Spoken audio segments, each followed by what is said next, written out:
사람의 인연은 진짜 있는 걸까요? 여기 자신의 인연을 만나기 위해 모든 것을 포기하고 한국으로 온 핀란드 여성이 있습니다. 유럽 내에서도 손꼽히는 선진국이라고 알려져 있는 핀란드는 특히 복지가 좋기로 유명한데요. 이 여성이 처음 한국에 온 이유는 뜻밖에도 한국의 이것 때문이었다고 합니다. 과연 교사였던 그녀가 핀란드에서의 보장된 편안한 삶과 높은 복지 혜택까지 포기하고 그녀가 선택한 이것이 무엇인지 지금 바로 공개합니다. 제 이름은 엘리나 파르카넨이에요. 저는 키 큰 소나무와 조용한 호수로 둘러싸인 작은 핀란드 마을의 초등학교 교사예요. 저는 어린아이들을 가르치는 제 직업을 사랑하고 우수한 교육 시스템과 아름다운 자연으로 유명한 핀란드 출신이라는 것을 매우 자랑스럽게 생각해요. 저는 32살이고 보통 깔끔한 포니테일로 묶는 긴 황금빛 갈색 머리를 가졌어요. 제 아버지에 따르면 제 파란 눈은 사람들에게 우리 핀란드의 맑은 호수를 연상시킨다고 해요. 저는 보통 단순하게 옷을 입어요. 편안한 스웨터, 청바지, 그리고 쌀쌀할 때는 가벼운 트렌치코트를 입어요. 액세서리는 작은 은색 귀걸이 하나만 해요. 너무 화려하지 않게요. 그게 제 스타일이에요. 실용적이고 단순한. 제 친구들은 제가 조용한 타입이라고 말할 거예요. 저는 시끄러운 파티보다 한두 명과의 깊은 대화를 선호해요. 저는 모든 것을 신중하게 계획하고 시작한 일은 항상 마무리해요. 저는 다른 사람들의 감정에 깊이 공감해요. 때로는 너무 그런 것 같기도 하고요. 제 아버지는 제가 모든 것을 너무 많이 생각한다고 말씀하시는데 아마도 맞는 말인 것 같아요. 매일 아침 저는 알록달록한 알파벳 포스터와 아이들의 그림이 벽에 걸린 작은 교실로 출근해요. 제 학생들은 달려와서 저를 반겨주고 그들의 신나는 목소리로 교실을 가득 채우며 애완동물이나 아침 식사에 대한 이야기를 나눠요. 이런 순간들이 제 마음을 기쁨으로 채워요. 하지만 저에게는 자랑스럽지 않은 비밀이 하나 있었어요. 저는 한국에 대해 강한 반감을 가지고 있었거든요. 동료 선생님들이 한국 케이팝 음악이나 한국 기술 회사에 대해 이야기할 때마다 저는 이해할 수 없어 눈을 굴리곤 해요. 한국은 그냥 사람이 너무 많고 숨 쉴 공간도 없는 곳이야 라고 속으로 생각했어요. 저는 소리내어 말하지는 않았지만 한 번도 가본 적이 없음에도 한국이 어떤 곳인지 확신하고 있었어요. 어느 화요일 오후 제 동료 리나 칼라가 저를 점심에 초대했어요. 리나는 저와 정반대의 사람이에요. 외향적이고 곱슬거리는 금발에 그녀가 있는 곳이 어느 곳이든 환하게 밝히는 미소를 가진 사람이죠. 그녀는 곧 결혼할 예정이었고 이 점심은 그것을 축하하기 위한 자리였어요. 정말 멋진 한국 식당을 예약했어. 그녀가 갈색 눈을 반짝이며 신나게 말했어요. 제 마음이 불편해졌어요. 나는 한국 음식 좋아하지도 않는데 저는 중얼거렸지만 그래도 함께 가기로 했어요. 친구의 취향과 의견을 존중해줘야 하니까요. 심지어 그것이 저를 편안하게 해주는 영역을 벗어나는 것을 의미할 때도요. 식당에 들어서는 순간 저는 바로 불편함을 느꼈어요. 테이블은 작고 다른 테이블과의 거리가 너무 가까웠어요. 손님들은 우리 주변에서 시끄럽게 떠들고 있었어요. 벽에는 제가 이해할 수 없는 한국어 글자와 화려한 광고로 가득했어요. 이 소음은 다 뭐지? 저는 깊게 한숨을 쉬며 앉기도 전에 이미 떠나고 싶어졌어요. 저는 바로 그때 그를 처음 봤어요. 리나의 약혼자와 함께 우리 테이블에 앉아있는 한국인 남성이었죠. 그는 키가 크고 어깨가 넓었으며 단정한 검은 머리와 짙은 갈색 눈을 가지고 있었어요. 그는 깔끔한 흰색 셔츠를 입고 있었고 거의 미소를 짓지 않았어요. 그의 이름은 지훈이었고 치과 의사였어요. 음식을 기다리는 동안 저는 핀란드에서는 치과 예약을 3달이나 기다려야 한다고 불평했어요. 지훈이 저를 올려다보았어요. 한국에서는 여권만 있으면 돼요. 그가 차분하고 균형 잡힌 목소리로 말했어요. 당일 예약도 가능해요. 응급 환자는 즉시 진료를 받을 수도 있고요. 비용이 좀 들긴 하지만 핀란드의 사설 병원보다 더 저렴하고 빠르답니다. 저는 놀라서 입을 다물지 못했어요. 그게 가능한 일이었나요? 제 마음속에서 저는 항상 핀란드의 의료 시스템이 대부분의 나라보다 우수하다고 생각했거든요. 그가 말했던 여권만 있으면 되고 당일 예약도 가능하다는 것이 점심 식사가 끝난 후에도 오랫동안 제 머릿속에 남아 있었어요. 2주 후 제 아버지 올레 파르카네는 심한 치통으로 한밤중에 깨어나셨어요. 70세인 그는 수년간 치과 문제로 고생해 왔어요. 그날 밤 그의 얼굴은 고통으로 일그러졌고 턱을 붙잡고 있었어요. 저는 공공병원에 전화했지만 대기자 명단에는 이미 수십 명의 이름이 있었어요. 가장 빠르게 예약이 가능한 날짜는 3개월 후였어요. 그리고 사설병원은 너무 비쌌어요. 단 1시간의 치료에 300유로가 넘었어요. 저는 새벽 3시에 부엌 테이블에 앉아 통증 속에서 서성이는 아버지를 지켜보았어요. 강한 진통제도 거의 도움이 되지 않았어요. 그 순간 그동안의 제 확고한 생각이 무너졌어요. 핀란드는 복지 국가라고 하잖아요. 저는 씁쓸하게 생각했어요. 저는 핀란드의 교사예요. 우리나라가 모든 사람을 얼마나 잘 돌보는지 학생들에게 말하곤 해요. 그런데 핀란드에서는 제 아버지조차 도울 수 없네요. 그때 지훈의 말이 제 머릿속에 떠올랐어요. 한국에서는 여권만 있으면 돼요. 저는 통증으로 창백해진 아버지의 얼굴을 보고 모든 것을 바꿀 결정을 내렸어요. 아버지, 저는 약간 떨리는 목소리로 말했어요. 우리 한국에 가서 치료를 받으면 어떨까요? 그 말이 두 사람 사이의 허공에 맴돌았어요. 아버지는 놀란 표정이었지만 또한 기대감이 가득 차 보이기도 했어요. 한국? 그가 물었어요. 너는 항상 한국에 대해 부정적인 말을 했잖니? 알아요. 저는 인정했어요. 하지만 제가 만난 한국 사람이 우리가 그곳에서 바로 치료를 받을 수 있다고 했어요. 그곳에서는 3개월을 기다릴 필요가 없대요. 어쩌면 시도해볼 가치가 있지 않을까요? 아침 햇살이 부엌 창문을 통해 들어오기 시작했을 때 저는 노트북을 열고 인천행 항공편을 검색하기 시작했어요. 제 손이 떨렸어요. 이제 이것은 단순히 아버지의 치아를 고치는 것 이상의 일이었어요. 무언가가 저를 오랫동안 무시해왔던 나라로 이끌고 있었어요. 그때는 몰랐지만 우리 부엌 테이블에서의 그 순간은 단지 아버지의 치아 통증뿐만 아니라 제 인생 전체를 바꿀 여정의 시작이었어요. 때로는 가장 위대한 모험은 가장 작은 걸음으로 시작되기도 해요. 또 곧 한국에 대한 제 편견과 맞닥뜨리게 될 것이었어요. 아버지를 한국에 모시고 가기로 결정한 그날 밤, 저는 잠을 이룰 수 없었어요. 제 마음은 계속해서 의심과 두려움으로 가득했어요. 제가 대체 무슨 생각을 한 거죠? 저는 평생에 유럽 밖으로 여행한 적도 없었어요. 한국에서 어떻게 의사소통을 할 수 있을까요? 치료가 효과가 없으면 어떡하죠? 길을 잃거나 무언가 잘못되면 어쩌죠? 다음 날 아침 저는 커피 한 잔을 들고 부엌 테이블에 앉아 아직 구매하지 않은 온라인 항공권을 바라보고 있었어요. 커서가 결제 확인 버튼에서 깜빡거리며 제 우유부단함을 조롱하는 것 같았어요. 이건 미친 짓이야. 저는 엉킨 머리카락을 손가락으로 헤치며 스스로에게 속삭였어요. 이 미친 생각 자체를 그만둬야 해. 저는 노트북을 닫고 아버지의 상태를 확인하러 갔어요. 아버지는 우리가 가진 가장 강한 진통제를 복용한 후 마침내 잠이 들었지만 잠든 상태에서도 그의 얼굴은 여전히 긴장으로 찌푸려져 있었어요. 턱 옆쪽이 부어 있었고 약효가 떨어지는 순간 통증이 다시 돌아올 것을 알고 있었어요. 그날 학교에서 저는 아이들을 가르치는데 집중할 수 없었어요. 학생들이 수학 문제를 푸는 동안 제 마음은 서울에서 방황하고 있었어요. 제가 사진으로만 본 도시였죠. 저는 붐비는 거리, 반짝이는 네온 사인, 그리고 서로를 밀치며 지나가는 사람들을 상상했어요. 그 생각은 불안감으로 제 머리를 가득 채웠어요. 점심시간에 제 동료 리나가 뭔가 잘못됐다는 것을 알아챘어요. 걱정이 있어 보여. 엘리나, 괜찮아? 그녀가 머리를 기울이자 곱슬거리는 금발이 통통 튀며 물었어요. 저는 망설이다가 아버지의 통증과 한국에 가는 제 황당한 생각에 대해 그녀에게 말했어요. 그녀의 눈이 커졌어요. 정말 대단한데? 하지만 넌 한국이라는 곳에 대해 생각조차 하기 싫어한다고 생각했는데. 싫어하는 건 아니야. 저는 방어적으로 말했지만 그녀가 맞다는 것을 알고 있었어요. 그냥 이게 현명한 결정인지 모르겠어. 실수면 어쩌지? 리나는 부드럽게 미소 지었어요. 때로는 최고의 결정이 처음에는 실수처럼 느껴지기도 해. 그리고 지훈 씨가 치과 의사라고 하지 않았어. 그에게 조언을 구해보는 건 어때? 저는 지훈에게 직접 연락하는 것을 생각해보지 않았어요. 그 생각은 저를 긴장시켰지만 아버지를 위해서라면 무엇이든 시도할 생각이었어요. 그날 저녁 저는 리나에게서 지훈의 연락처를 받아 아버지의 상황을 설명하는 간단한 메시지를 보냈어요. 저는 빠른 응답을 기대하지 않았지만 1시간 내에 제 전화가 울렸어요. 걱정하시는 마음 이해합니다. 한국의 치과 진료는 훌륭하고 효율적이에요. 오시기로 결정하시면 모든 것을 준비하는데 도움을 드릴 수 있어요. 언제든지 알려주세요. 그의 메시지가 적혀 있었어요. 저는 놀라움으로 제 전화를 쳐다보았어요. 그의 제안은 제가 의심의 바다에 빠져 있을 때 던져진 구명줄 같았어요.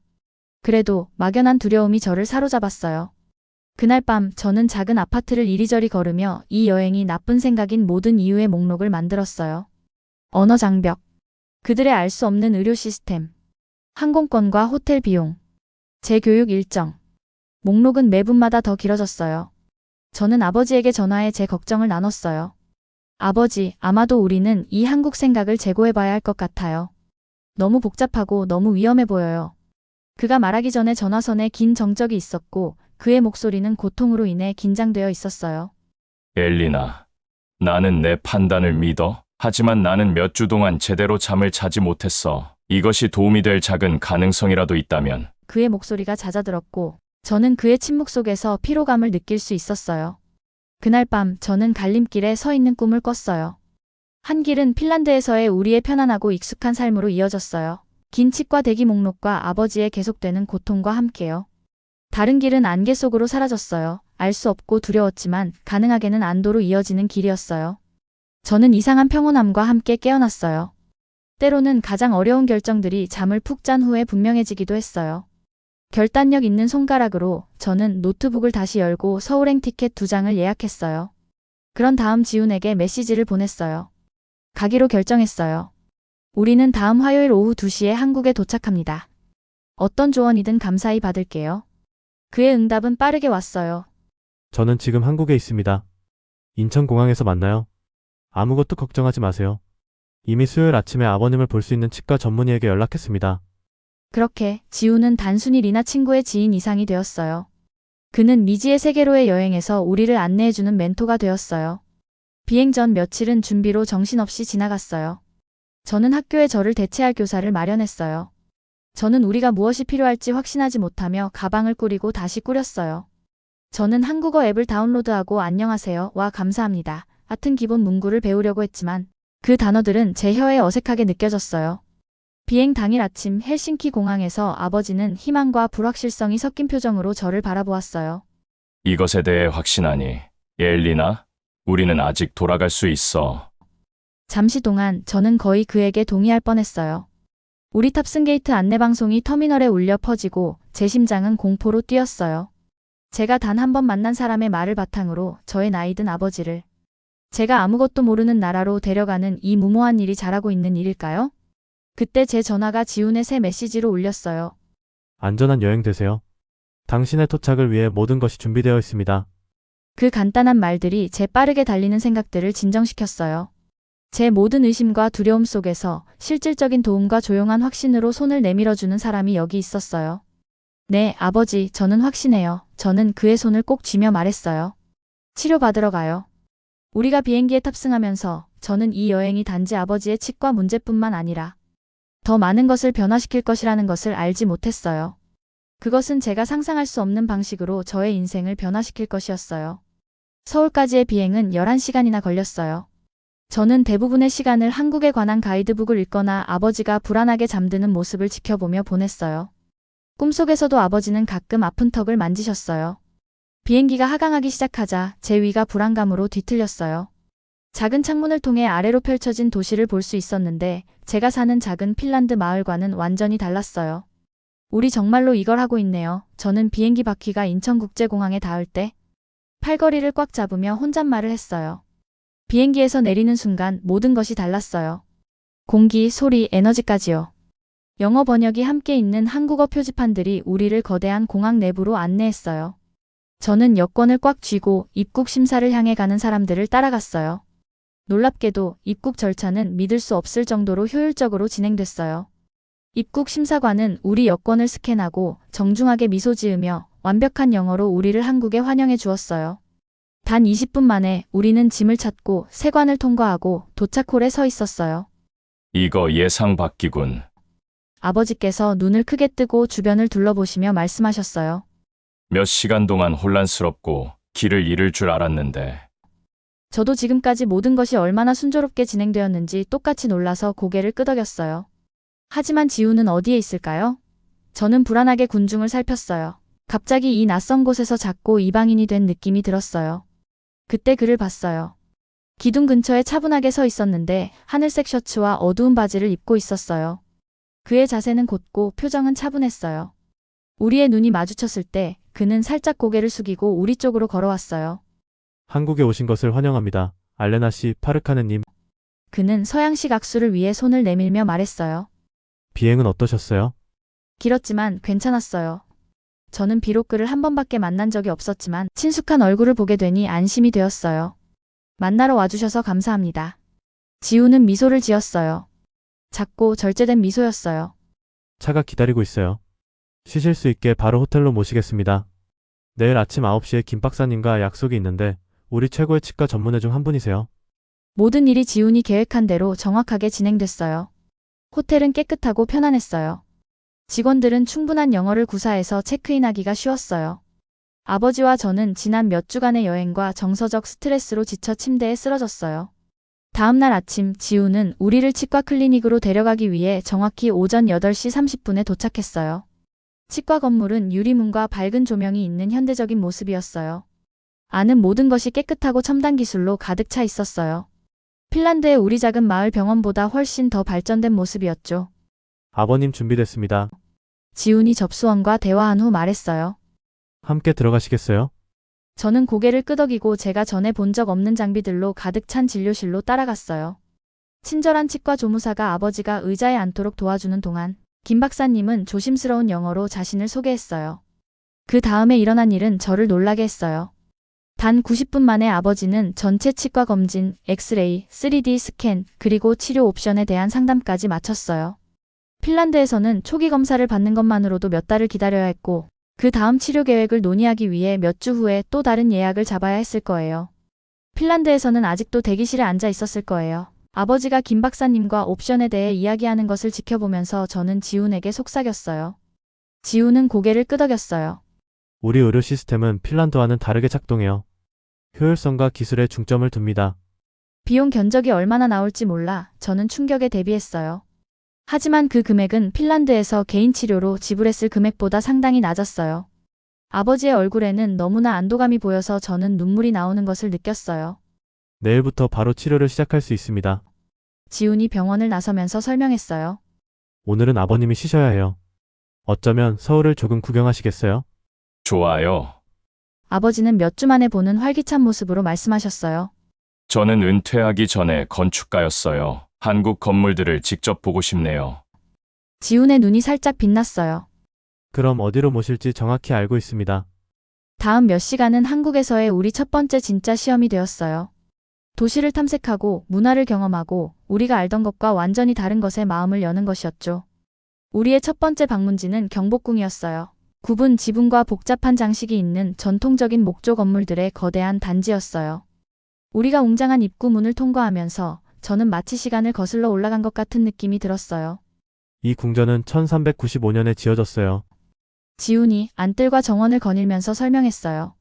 우리 역사 전체를 통해 여러 번 파괴되고 재건되었죠. 아버지는 경복궁에 매료되어 건축 기술과 재료에 대해 자세한 질문을 했어요. 지훈은 인내심 있게 대답했고 가끔씩 멈춰서 휴대폰으로 영어로 된 건축 용어를 찾아보기도 했어요.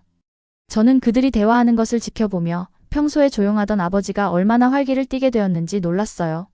아버지는 나무 들보와 석조 기초를 검사하면서 턱의 통증을 잊은 것 같았어요. 두 번째로 지훈은 우리를 송도 스마트시티로 데려갔어요. 송도는 고대 궁궐이 있던 곳과는 완전히 반대였어요.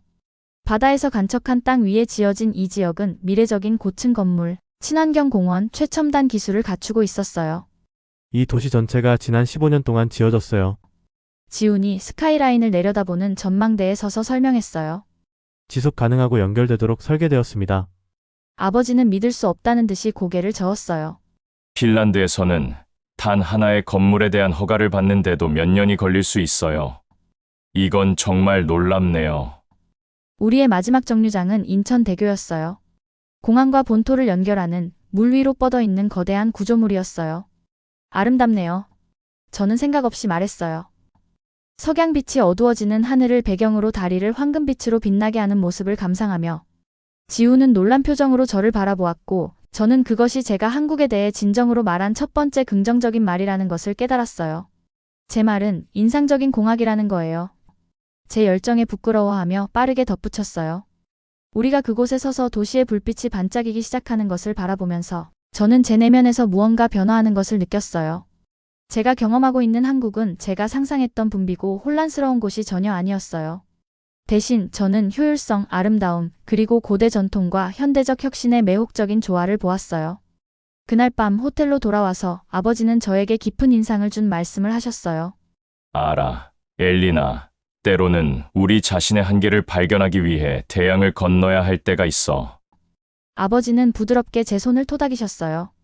내가 두려워했음에도 불구하고 나를 여기로 데려와줘서 고맙구나. 저는 목구멍에 뭔가 걸린 듯한 느낌에 말을 할 수 없어 고개만 끄덕였어요. 오늘 우리가 직면한 시험들은 단지 외국 도시를 탐색하거나 다른 의료 시스템을 다루는 것에 관한 것만이 아니었어요. 그것들은 제 자신의 선입견과 편견에 도전하는 것이었어요. 그리고 지금까지 저는 제가 이전에 확신했던 모든 시험에서 실패하고 있었어요. 그리고 이상하게도 저는 그 실패에 대해 전혀 신경 쓰지 않았어요. 아버지의 치과 치료가 진행되면서 날들이 빠르게 지나갔어요. 핀란드에서는 몇 달이 걸렸을 치료가 여기 서울에서는 며칠 만에 이루어지고 있었어요. 매일 아침 지우는 호텔에 우리를 데리러 와서 치과 클리닉으로 데려갔어요. 아버지가 치료를 받는 동안 지우는 대기실에서 원격으로 일을 하다가 가끔 고개를 들어 제가 뭐 필요한 게 있는지 확인했어요. 매일 우리와 함께 있을 필요는 없어요. 넷째 날 아침에 그에게 말했어요. 당신이 봐야 할 환자들이 있을 텐데요. 지우는 고개를 저었어요. 이번 주 제 환자들은 다른 의사가 볼 수 있게 조정했어요. 여러분이 여기서 편안하게 느끼는 것이 저에게는 더 중요합니다. 그의 헌신적인 태도가 저를 놀라게 했어요. 제 생각에는 한국인들이 바쁘고 서두르는 사람들이어서 다른 사람들을 위해 시간을 내지 않을 거라고 생각했어요. 그런데 여기 지우는 핀란드에서 온 2명의 낯선 사람들을 돕기 위해 자신의 전체 일정을 재조정하고 있었어요. 우리의 원래 계획은 한국에 일주일 동안 머무는 것이었어요. 아버지의 가장 긴급한 치과 치료를 받기에 충분한 시간이었어요. 하지만 한 주가 끝나갈 무렵 저는 떠나기 꺼려지는 마음이 들었어요. 저희 일주일 더 머물면 어떨까요? 어느 저녁 호텔 근처 작은 식당에서 저녁을 먹으면서 아버지에게 제안했어요. 아버지의 치료가 잘 진행되고 있고 아직 보지 못한 곳이 서울에 많이 남았어요. 아버지는 미소를 지으셨어요. 며칠간의 제대로 된 치료 후에 입 주변의 고통에 주름이 이미 부드러워지고 있었어요. 내가 그렇게 말하길 바랐어. 나도 이미 김 박사님께 치료 계획을 연장할 수 있는지 물어봤단다. 우리가 더 오래 머물기로 한 결정을 지훈에게 말했을 때 평소에 진지한 그의 얼굴에 작은 미소가 나타났어요. 한국에서 보여드릴 것이 훨씬 더 많습니다. 그가 말했어요. 관광객들이 보통 보지 못하는 곳들이요. 그의 말대로 지훈은 전형적인 관광 명소가 아닌 곳들에 우리를 데려가기 시작했어요. 어느 오후 그는 한국의 노인들이 바둑을 두고 여유롭게 산책을 즐기고 있는 종로의 탑골공원이라는 곳으로 우리를 데려갔어요. 아버님이 같은 연령대의 사람들을 만나는 것을 즐기실 것 같아요. 노인들이 대화하고 웃으며 가득 찬 밝은 홀로 들어서면서 지훈이 설명했어요. 놀랍게도 몇몇 나이 든 남성들이 즉시 아버지를 그들의 게임에 초대했어요. 몸짓과 게임말이라는 보편적인 언어로 소통하면서요. 곧 아버지는 깊은 집중에 빠져 자신이 그들의 언어를 말할 수 없다는 것을 완전히 잊어버렸어요. 이런 일은 핀란드에서는 절대 일어나지 않을 거예요. 저는 평소에 내성적인 아버지가 번역 앱을 통해 한국 남성들 중 한 명이 한 말에 웃는 것을 보면서 생각했어요. 핀란드에서는 사람들이 자기 자신들만 챙겨요. 그들은 낯선 사람들을 그렇게 쉽게 환영하지 않아요. 또 다른 날 지우는 우리를 음식 가판대, 거리 공연자들, 그리고 지역 공예품으로 가득 찬 야시장으로 데려갔어요. 지나가는 손님들에게 상인들이 외치는 소리로 좁은 통로가 활기로 가득 찼어요. 맛있는 냄새가 공기를 채웠어요. 매운 떡볶이, 달콤한 호떡, 그리고 고소한 구운 고기들이요. 우리가 붐비는 시장을 걸어가는 동안 지우는 제 옆에 가까이 있었고 특히 복잡한 구간에서는 가끔 제 팔꿈치를 살짝 만져 저를 안내했어요. 그의 손이 닿을 때마다 저는 가슴속에서 이상한 두근거림을 느꼈지만 무시하려고 했어요. 이거 한번 드셔보세요. 그는 소맥이라는 것이 담긴 종이컵을 건네주었어요. 소주와 맥주의 혼합물이었어요. 저는 조심스럽게 한 모금 마셨고 알코올의 따뜻함이 가슴으로 퍼져나갔어요. 맛있네요. 저는 인정했어요. 제가 싫어할 거라고 확신했던 것들을 이렇게 즐기고 있다는 사실에 놀라면서요. 우리가 시장을 돌아다니는 동안 우리의 대화는 더 깊어졌어요. 지우는 자신의 의학 훈련, 특히 국제 환자들을 위한 클리닉을 열고 싶은 꿈, 그리고 일 외의 조용한 그의 삶에 대해 말했어요. 저는 제 학생들에 대한 이야기, 핀란드 교육 시스템과의 고충, 그리고 핀란드 자연에 대한 제 자부심에 대해 얘기했어요. 날이 갈수록 저는 마치 가장 깊은 동굴에 접근하는 것 같은 느낌이 들었어요. 한국에 대한 제 편견뿐만 아니라 저 자신에 대한 더 깊은 진실을 마주해야 하는 곳이요. 만약 제가 알고 있다고 생각했던 모든 것이 틀렸다면 어떨까요? 만약 제가 핀란드에서 구축한 삶이 저에게 가능한 유일한 삶이 아니라면 어떨까요? 이런 질문들은 어떤 낯선 도시나 이상한 음식보다 저를 더 두렵게 했어요. 진정한 시련은 한국에서의 10번째 날에 예상치 못하게 찾아왔어요. 지우는 우리를 서울시민센터로 데려갔는데 그곳에서 노인들을 위한 특별 프로그램이 진행 중이었어요. 아버지는 즉시 트로트라는 전통 한국 가요를 배우는 그룹에 빠져들었어요. 저는 방 뒤에 서서 70살의 핀란드인인 제 아버지가 활기찬 한국인 강사의 움직임을 따라하려고 노력하는 모습을 지켜보았어요.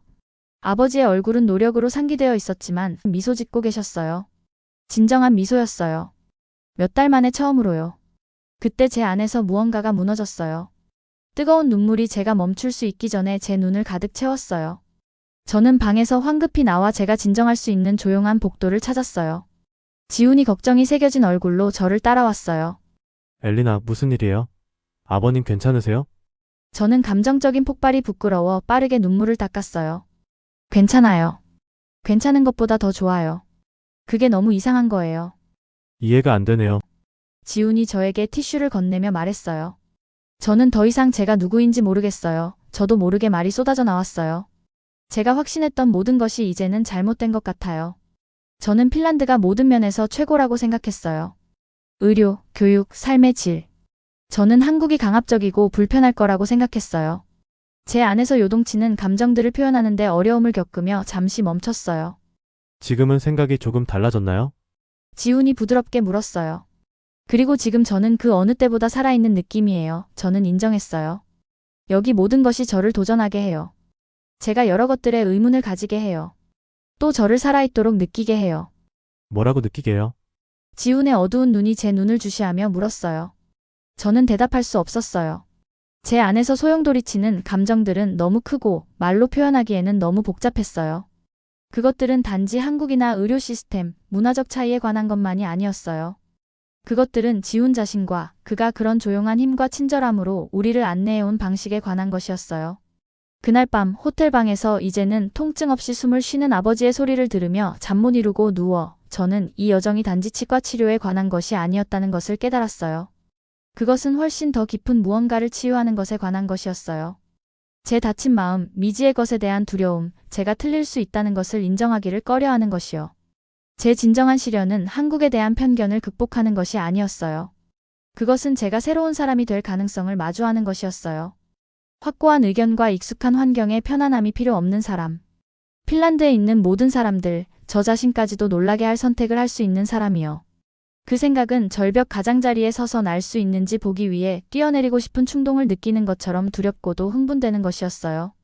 한국에서의 일정은 2주에서 3주로 늘어났고 이제 정말 핀란드로 돌아갈 시간이 되었어요. 아버지의 치과 치료는 완료되었어요. 고향에서는 반년이 걸렸을 일련의 시술들이 단 3주 만에 끝났어요. 아버지의 미소는 다시 통증 없이 자신감 있게 변했어요. 서울에서의 마지막 밤, 지우는 우리를 미닫이 종이문으로 구분된 개인 방이 있는 전통 한국 식당으로 데려갔어요. 테이블은 바닥에서 가까웠고 앉을 수 있는 방석이 있었어요. 작은 접시들에 담긴 다채로운 음식들이 테이블 전체를 덮고 있었어요. 김치, 양념된 채소, 구운 고기, 그리고 제가 사랑하게 된 국들이요. 제대로 된 작별 만찬이에요. 우리가 테이블 주변에 자리를 잡자 지훈이 설명했어요. 그는 어두운 파란색 셔츠를 입고 있었는데 그의 눈을 평소보다 더 깊고 강렬하게 보이게 했어요. 아버지는 작은 소주잔을 들어 올렸어요. 한국, 그리고 당신, 지훈에게. 당신은 우리가 전혀 예상하지 못한 방식으로 우리의 삶을 바꿔놓았어요. 저는 목구멍에 걸린 덩어리 때문에 말을 할 수 없어 고개를 끄덕였어요. 지금 떠나는 것이 저 자신을 반으로 찢는 것처럼 느껴진다는 것을 어떻게 설명할 수 있을까요? 핀란드의 조용한 교실로 돌아간다는 생각이 저를 이상한 공허함으로 채운다는 것을요. 저녁 식사 후 아버지가 식당 건물의 건축에 대해 식당 주인과 대화를 나누는 동안 지훈과 저는 따뜻한 저녁 공기 속으로 산책을 위해 밖으로 나섰어요.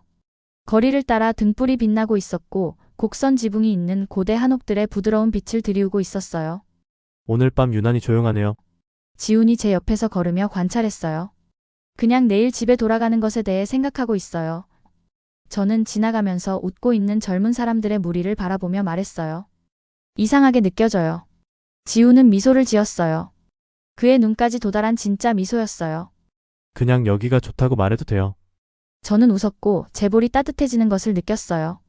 그렇게 티가 나나요? 처음 도착했을 때와는 달라 보여요. 그가 말했어요. 덜 방어적이에요. 그가 맞았어요. 3주 전에 비행기에서 내린 편견과 불안으로 가득 찬 엘리나는 지금 여기에 서 있는 엘리나와 같지 않았어요. 한국은 저를 변화시켰고 제가 닫혀 있다고 알지 못했던 뭔가를 열어주었어요. 언젠가 다시 오실 거죠? 지훈이 물었어요. 그의 목소리는 조심스럽고 중립적이었어요. 저는 그를 바라보았어요. 우리를 이 낯선 새로운 세계를 통해 안내해온 그의 차분한 얼굴과 안정된 눈을요. 네, 저는 간단히 말했어요. 꼭 다시 올 거예요. 핀란드로 돌아가는 비행기는 한국으로 가는 여정보다 2배나 길게 느껴졌어요. 저는 서울이 구름 아래로 사라지는 것을 창밖으로 바라보며 이미 도시의 에너지, 모든 것의 효율성, 삶이 목적과 연결성을 가지고 움직이는 방식을 그리워하고 있었어요. 우리가 헬싱키에 착륙했을 때 공기 속에 익숙한 한기는 집으로 돌아오는 느낌이었어야 했어요. 하지만 그 대신 핀란드에 돌아온 첫 느낌은 오래된 사진 속으로 돌아가는 것 같은 느낌이었어요. 알아볼 수 있지만 어떻게든 멀게 느껴지는 제 작은 아파트, 알파벳 포스터가 있는 교실, 우리 마을의 조용한 거리. 모든 것이 제가 떠났을 때 그대로였어요. 하지만 저는 갖지 않았어요. 그전과는 달라진 느낌이네. 제가 돌아온 다음 날 리나가 저를 방문했을 때 그녀가 말했어요. 우리는 제 부엌에 앉아 커피를 마시면서 제가 여행에서 찍은 사진들을 보여주었어요. 마치 내가 한국에 갔다가 내 일부를 거기에 남겨두고 온 것 같아. 그녀의 말은 틀리지 않았어요. 제 생각은 계속해서 서울의 활기찬 거리들, 아버지가 바둑을 두었던 탑골 공원, 지훈의 차분한 존재감과 사려 깊은 통찰력으로 표류했어요. 다시 갈 거야? 리나가 물었어요. 그녀의 곱슬거리는 금발 머리가 기울여졌어요. 그 질문은 제가 피하고 있던 무언가를 풀어냈어요. 만약 내가 단지 방문만 하지 않고 그곳에서 산다면 어떨까? 일단 소리내어 말하니 그 생각은 확고해졌어요. 그날 저녁 저는 아버지에게 전화했어요. 아버지, 그동안 한국에 대해 계속 생각하고 있었어요. 저는 조심스럽게 시작했어요. 아버지는 부드럽게 웃으셨어요. 내가 언제 인정할지 궁금했단다. 나는 내가 그곳에서 얼마나 살아있는 느낌이었는지 봤어. 그리고 내가 지훈을 바라보는 눈빛도 알아차렸지. 그냥 그에 관한 것만은 아니에요. 저는 당황했어요. 비록 지훈의 이름이 언급되자 제 볼이 따뜻해졌지만요. 물론이지. 아버지는 동의했어요. 그것은 너에게 도전하고 너를 성장시키는 장소를 찾는 것에 관한 거야. 핀란드는 내가 돌아오고 싶으면 항상 여기 있을 거란다. 다음 몇 주 동안 저는 한국에서 머물게 되면 필요한 모든 것에 대해 연구했어요. 비자 요건, 주택 옵션, 언어 수업, 그리고 재교사 자격증을 한국에서 인정받는 방법까지요. 각각의 잠재적 장애물은 제 꿈을 포기하는 이유가 아니라 해결해야 할 문제가 되었어요. 저는 서울의 여러 국제학교에 지원했어요. 핀란드 교육 방법과 한국 시스템을 혼합하는 제안서를 첨부하면서요. 응답은 제가 예상했던 것보다 빨리 왔어요. 명문 국제학교의 교장과의 화상 인터뷰 제안이었어요. 핀란드 교육 원칙을 우리 커리큘럼과 통합하는 당신의 제안은 우리가 찾고 있던 바로 그것입니다. 인터뷰가 끝날 무렵 교장이 말했어요. 언제 시작하실 수 있나요? 한국에서 돌아온 지 2달 후 저는 다시 서울행 비행기에 타고 있었어요. 이번에는 한국으로 떠나는 편도 티켓을 들고요. 아버지는 최소한 첫 6개월 동안은 저와 함께 오기로 결정하셨어요. 내가 그 바둑 클럽에서 친구들을 사귀었거든. 아버지는 설명하셨어요. 그리고 내 치아가 그 어느 때보다 좋게 느껴져. 지우는 공항에서 우리를 맞이했는데 우리가 도착 게이트를 통해 걸어오는 것을 보자 그의 눈이 반짝였어요. 다시 오신 것을 환영합니다. 그는 간단히 말했지만 그의 목소리의 따뜻함이 제가 알 필요가 있는 모든 것을 말해주었어요. 이후 몇 달 동안 제 삶은 완전히 변화했어요. 제 국제학교 학생들은 제가 소개한 핀란드식 교수법을 받아들였어요. 제 한국어 실력은 매일 향상되었어요. 지훈과 저는 더 가까워져 우리의 관계는 우정에서 더 깊은 사이로 발전했어요. 그가 마침내 저에게 결혼을 위한 프로포즈를 했을 때 그것은 화려한 제스처가 아니라 그의 특유의 사려 깊음으로 이루어졌어요. 공유된 미래와 문화의 혼합에 대한 조용한 대화였죠. 우리의 결혼식은 제 핀란드 친구들과 그의 한국 가족을 함께 모았고 두 세계가 축하 속에서 하나가 되었어요. 몇 달 후 저의 임신 소식을 주변 사람들에게 알렸을 때 저는 가장 처음 방문했던 한국 식당에서의 점심 식사 이후로 제 삶이 얼마나 완전히 바뀌었는지에 놀랐어요. 치과 치료와 너의 결혼, 그리고 현재 엄마가 되기까지. 가족 저녁 식사에서 아버지는 생각에 잠겼어요. 이제 그의 핀란드 억양에는 한국어 단어들이 섞여 있었어요. 누가 나의 치통이 이 모든 것을 바꿀 수 있다고 생각했겠니? 아버지가 농담을 던지며 웃으셨어요. 그날 저녁 지우는 아파트 발코니에서 제 허리를 팔로 감싸고 있었어요. 우리는 서울의 일몰을 바라보며 그동안의 여정의 진정한 의미에 대해 생각했어요. 그것은 단지 사랑이나 새로운 직업을 찾거나 심지어 집이라고 부를 수 있는 새로운 나라를 찾는 것이 아니었어요. 그것은 인생의 가장 위대한 모험들이 종종 우리가 두려워하거나 무시하는 것들로부터 시작된다는 지혜였어요. 그리고 때로는 바다를 건너는 것이 우리 내면에서 항상 부족했던 것을 찾을 수 있는 유일한 방법이라는 것이었어요. 이제는 한국에서의 새로운 삶을 준비하고 있어요. 교사와 아내 그리고 엄마로서의 삶이 이곳에서 추가되었죠. 하지만 이제 두렵지 않아요. 지훈과 이곳의 따뜻한 사람들과 함께라면 어떤 어려움도 이겨낼 수 있으니까요. 오늘의 사연 어떠셨나요? 재미있으셨다면 구독과 좋아요, 알림 설정도 꼭 부탁드릴게요. 끝까지 시청해주셔서 진심으로 감사합니다. 지금까지 따뜻한 이야기를 전하는 도파민 코리아였습니다.